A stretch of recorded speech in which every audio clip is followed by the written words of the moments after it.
آج کی ویڈیو بہت خاص ہے۔ یہ ویڈیو نہ کسی پروڈکٹ کے لیے نہ کسی لالچ کے لیے۔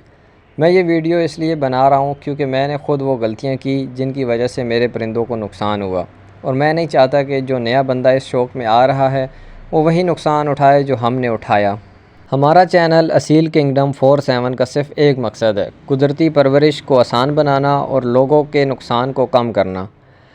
دوستو، پچھلے سال میں نے خود دیکھا کہ میرے کچھ اصیل مرغوں کے پر گرنا شروع ہو گئے تھے۔ اس وقت مجھے بھی یہی لگتا تھا کہ شاید کوئی کمی ہے یا شاید کوئی دوا یا انجیکشن لگانے سے یہ جلدی ٹھیک ہو جائے گا، لیکن بعد میں مجھے سمجھ آیا کہ یہ کوئی بیماری نہیں تھی، یہ ایک قدرتی عمل مولٹنگ تھا، اور شاید یہی وہ لمحہ تھا جس نے مجھے پولٹری کو دیکھنے کا طریقہ بدل دیا۔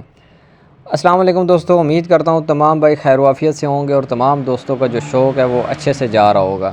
اچھا، سب سے پہلے ایک چھوٹی سی ریکویسٹ کہ جو لوگ نئے ہیں، جو ہمارے چینل پہ فرسٹ ٹائم ہیں، جو بندے ہماری پہلی دفعہ ویڈیوز دیکھ رہے ہیں، وہ چینل کو سبسکرائب کر لیں تاکہ ہر ہماری انفارمیٹیو ویڈیو ان تک جلدی اور آسانی سے پہنچ جائے۔ لوگوں میں ایک بہت بڑی غلط فہمی ہے، وہ سمجھتے ہیں کہ انجیکشن لگانے سے پر گرنے لگ جائیں گے، گرم خوراک دینے سے پر بدل جائیں گے، یا کوئی خاص دوا دینے سے یہ عمل شروع ہو جائے گا، لیکن حقیقت یہ ہے پر بدلنا کسی دوا یا انجیکشن سے شروع نہیں ہوتا، یہ اللہ تعالیٰ کا بنایا ہوا ایک قدرتی نظام ہے۔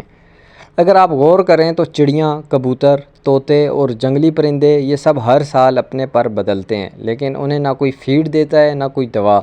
یہ ثابت کرتا ہے کہ یہ ایک نیچرل بائیولوجیکل پروسیس ہے۔ پرندوں میں پر بدلنے کا عمل عام طور پر موسم کی تبدیلی، عمر اور جسمانی سائیکل کی وجہ سے ہوتا ہے۔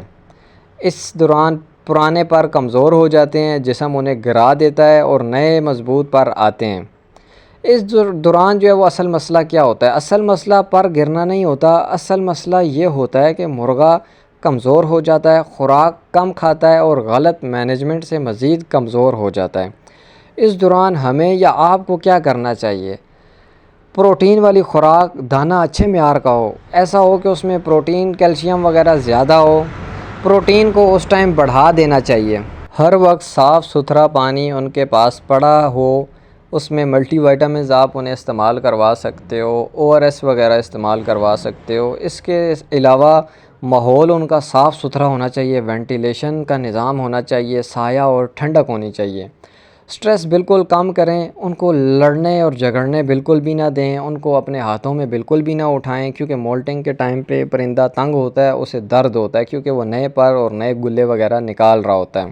اب اس میں غلطی کیا کرتے ہیں ہم لوگ؟ غلطی یہ کرتے ہیں کہ ہم انہیں غیر ضروری انجیکشن وغیرہ، بغیر ضرورت دوا وغیرہ دینے لگ جاتے ہیں، کیونکہ ہمارے دماغوں میں یہ کنسیپٹ پایا جاتا ہے کہ دوائی سے یا گرم خوراک سے جو پرندے ہوتے ہیں وہ اپنے پرانے پر گراتے ہیں۔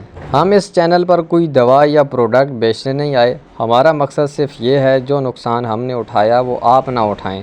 اگر ہماری ایک ویڈیو بھی کسی ایک مرغا بچا لے تو ہمارے لیے یہ کامیابی ہے۔ اگر آپ کو یہ معلومات فائدہ مند لگی ہو تو ویڈیو کو لائک کریں، کمنٹ میں اپنا تجربہ ضرور بتائیں، اور اصیل کنگڈم 47 کو سبسکرائب کریں۔ ہمارے چینل کا مقصد قدرتی پرورش، مضبوط نسل اور کم نقصان۔ اپنا بہت سارا خیال رکھیں۔ اللہ حافظ۔